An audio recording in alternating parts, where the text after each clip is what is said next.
पांचों बहुओं में से 4 बहुएं सलमा, नगमा, रशीदा और नदीमा बहुत ही खड़ूस स्वभाव की थी, जबकि सबसे छोटी बहू अमीरा बहुत ही अच्छे स्वभाव वाली थी। वो हमेशा गरीबों की मदद किया करती थी। अल्लाह के नाम पर मुझ गरीब को दे दो रोटी बेटी, अल्लाह से तुम्हें जन्नत वसूल हो। जाओ जाओ बूढ़े मियाँ, अभी तुम्हें दे दिया तो कोई दूसरा मांगने आ जाएगा। भाभी जान, कितनी देर से रशीदा और नदीमा तैयार बैठी हैं। सहरी और इफ्तारी का सामान लेने जाना है। कल से रोजे शुरू है, फिर बाजार में भीड़ लग जाएगी। हाँ भाभी, बाजार में तो ईद की बहुत रौनक है। बहुत ही बढ़िया डिजाइनर सूट आए हुए हैं। मैंने तो पहले ही इनसे कह दिया है 10,000 से कम का सूट नहीं खरीदूंगी। कम से कम 2 सूट तो खरीद ही लेंगे, एक सुबह की नमाज के समय पहनने के लिए और एक शाम को ईद की पार्टी के लिए। ये अमीरा कहाँ गई? कुछ रोटियां रखी थी, वो उन बूढ़े मियाँ को दे रही है। खुश रहो बेटी, अल्लाह तुम्हारी हर मुश्किल में हिफाजत करे। शुक्रिया बूढ़े मियाँ, आप आराम से ये रोटी खा लो, और ये कुछ रोटियां और सब्जी मैंने पोटली में बांध दी है, आप घर भी ले जाना। बूढ़ा व्यक्ति अमीरा को ढेरों दुआएं देकर वहाँ से चला जाता है। अमीरा, तुम बाजार चलोगी या हम चारों जाएं? भाभी जान, आप चारों हो आओ। अम्मी जान पीछे से अकेली हैं और उनके घुटनों में भी दर्द है। मैं उनके घुटनों पर तेल लगाने जा रही हूँ। ठीक है, जैसी तुम्हारी मर्जी। चलो हम चारों बाजार चलते हैं। अमीरा बहू, तुम्हें भी बाजार जाना चाहिए था। तुम अपने लिए भी ईद का कुछ सामान खरीद लाओ। कोई बात नहीं अम्मी जान, मैं फिर किसी दिन चली जाऊंगी। अभी तो ईद को समय है। लाओ, मैं आपके घुटनों की मालिश कर देती हूँ। या अल्लाह, मेरी बहू अमीरा बहुत नेक दिल है। ऐसी बहू अल्लाह सबको दे। अमीरा बहू, ये लो, कुछ रुपए मेरे पास जुड़े हुए हैं, ये गरीबों में कुछ सामान बांट देना।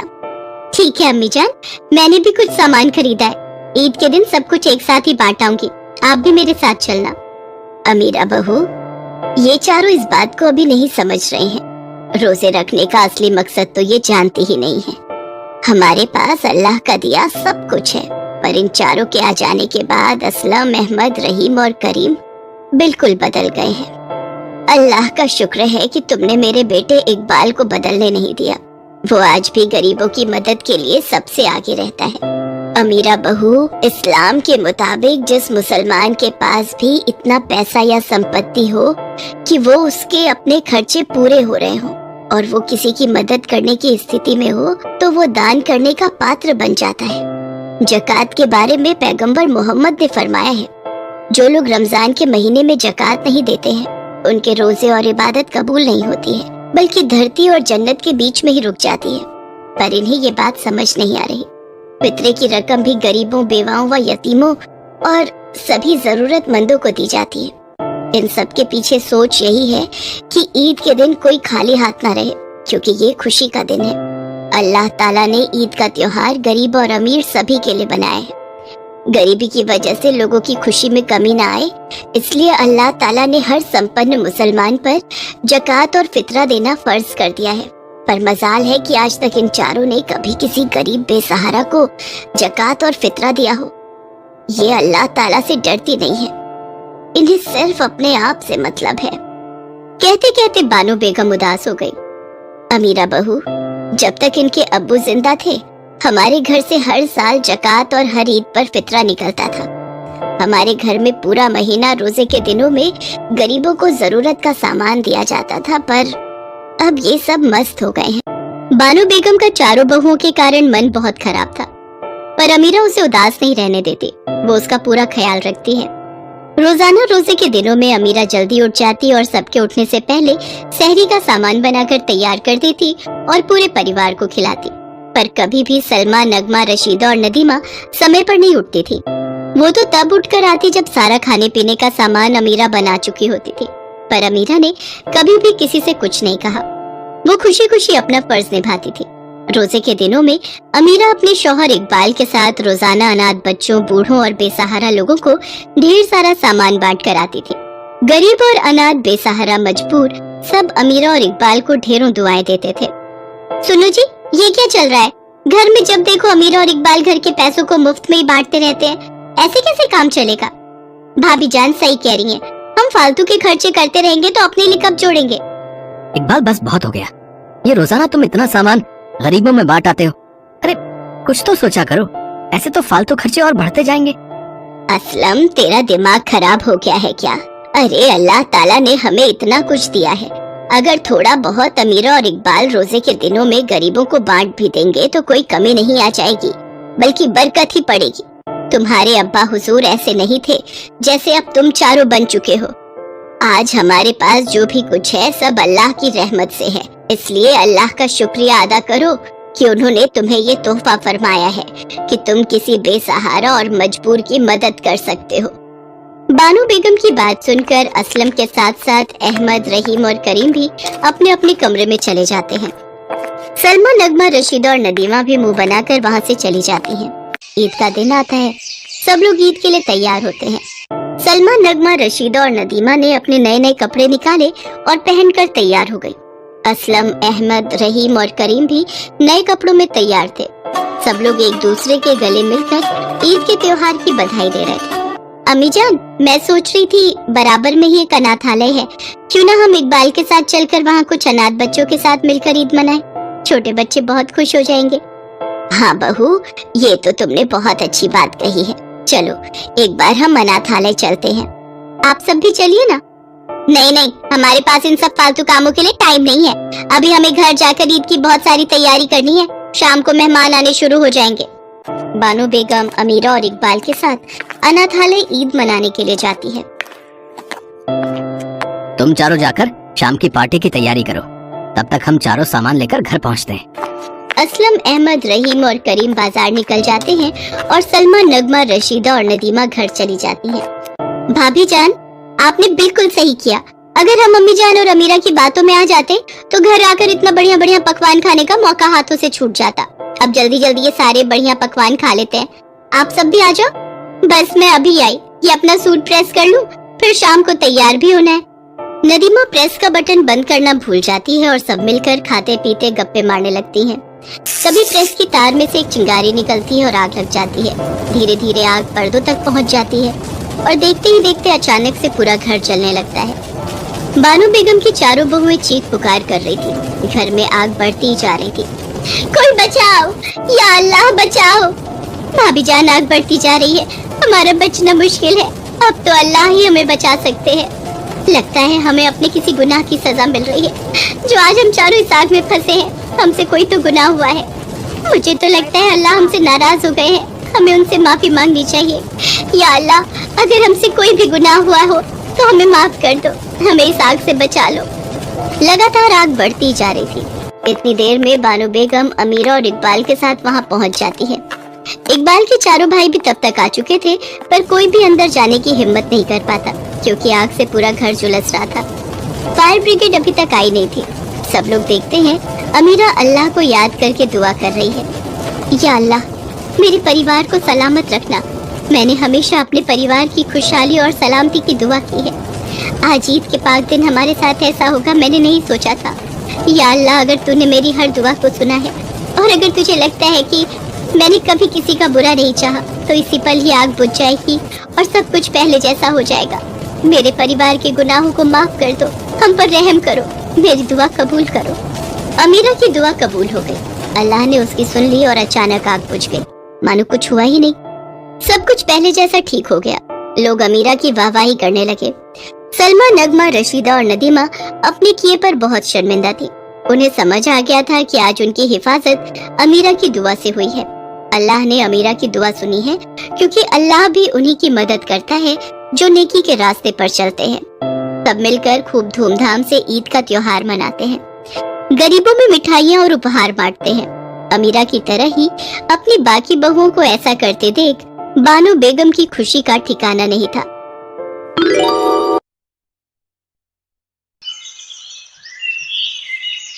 कौशल्या देवी के 4 बेटों की शादी पहले ही हो चुकी थी। उन सबके 2-2 बेटे थे। 5वें बेटे रवि की लव मैरिज थी जो 2 महीने पहले ही शिखा के साथ हुई थी। कौशल्या देवी लव मैरिज के सख्त खिलाफ थी, पर चारों बहू बेटों ने समझाया तो वो रवि की शादी के लिए तैयार हो गई।